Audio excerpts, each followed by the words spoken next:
Bonjour Arash de Rambarche, vous êtes conseiller municipal LR à Courbevoie, initiateur de la loi contre le gaspillage alimentaire. Votre but est de récupérer les denrées invendues des grandes surfaces et les redistribuer aux plus démunis.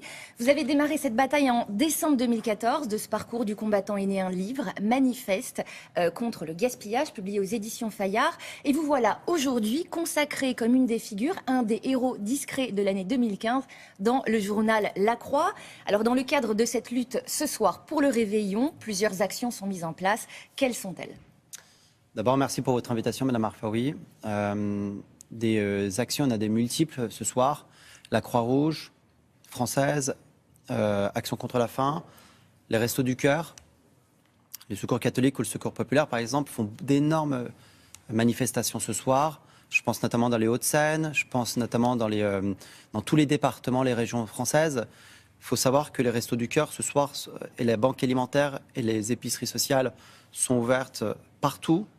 Vous donner un exemple concret serait pour moi réduire simplement ces initiatives qui sont multiples dans tout le pays. En tout cas, toutes ces associations sont à la disposition des Français ce soir pour que la fraternité puisse rejaillir et puisse être marque de la force de frappe de 2016. Ce soir, plus d'aliments seront récupérés en vue de ce réveillon et de cette soirée spéciale. Absolument, bien sûr. Et c'est une mentalité qui va perdurer en 2016. Alors pour revenir à votre initiative et à votre loi, comment est-ce que cette idée est née de redistribuer les invendus ? D'abord, j'étais étudiant dans les années 2000 à la fac de Paris 10 Nanterre. Je gagnais que 800 € par mois. Après avoir payé mon loyer, il me restait que 400 €.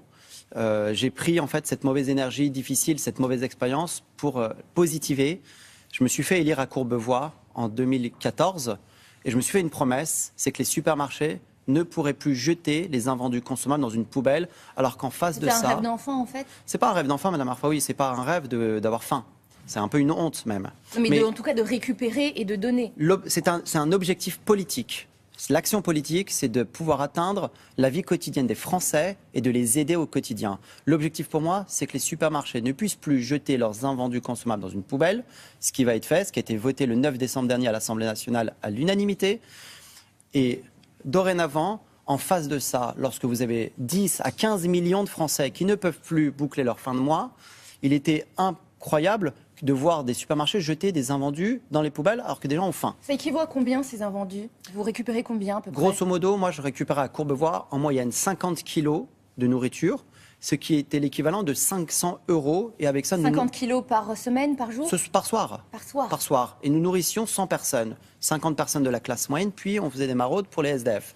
Donc, c'est quelque chose qui va avoir un impact pour 10 à 15 millions de Français. C'est pas rien lorsque dans un pays, vous avez une crise économique et sociale aussi difficile.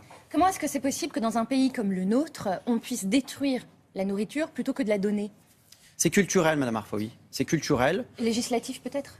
Bien sûr, il y avait un vide juridique là-dessus. Il faut savoir que moi, en tant que président d'association, en dehors même d'être élu, on m'avait refusé cette distribution parce que je n'avais pas la chambre de froid. Je l'ai contournée. Du coup, en faisant une distribution immédiate, ça me permettait d'aller récupérer les invendus juste avant la fermeture et ensuite d'aller les donner à la classe moyenne. Concrètement, ce que va donner la loi. N'importe quel citoyen français pourra obtenir un droit opposable, aller à la préfecture, avoir l'habilitation et ensuite aller réclamer les invendus. Si le supermarché refuse, c'est 3 750 € d'amende et une publication dans un journal. Je veux dire c'est le contenu donc de cette loi. Ça, c'est le contenu.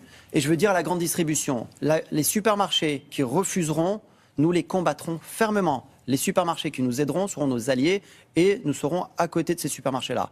Alors, où est-ce qu'on en est dans cette loi, justement ? Ça a été voté donc ça a été voté, on a eu un parcours du combattant assez hallucinant. Néanmoins, ça a été fait en un an, la proposition de loi a été votée en un an. Je remercie d'ailleurs tous les parlementaires, Frédéric Lefebvre, Guillaume Garot, Jean-Pierre Decaule, Alexis Bachelet. Ça a été une union nationale. La France s'honore d'être le premier pays au monde de faire voter ça. Le 13 janvier prochain, au Sénat, la loi sera votée définitivement. Je remercie tous les parlementaires du fond du cœur. La France s'honore quand elle travaille dans la fraternité. Et du coup, concrètement, à partir de la mi-janvier 2016, qu'est-ce qu'il va se passer ?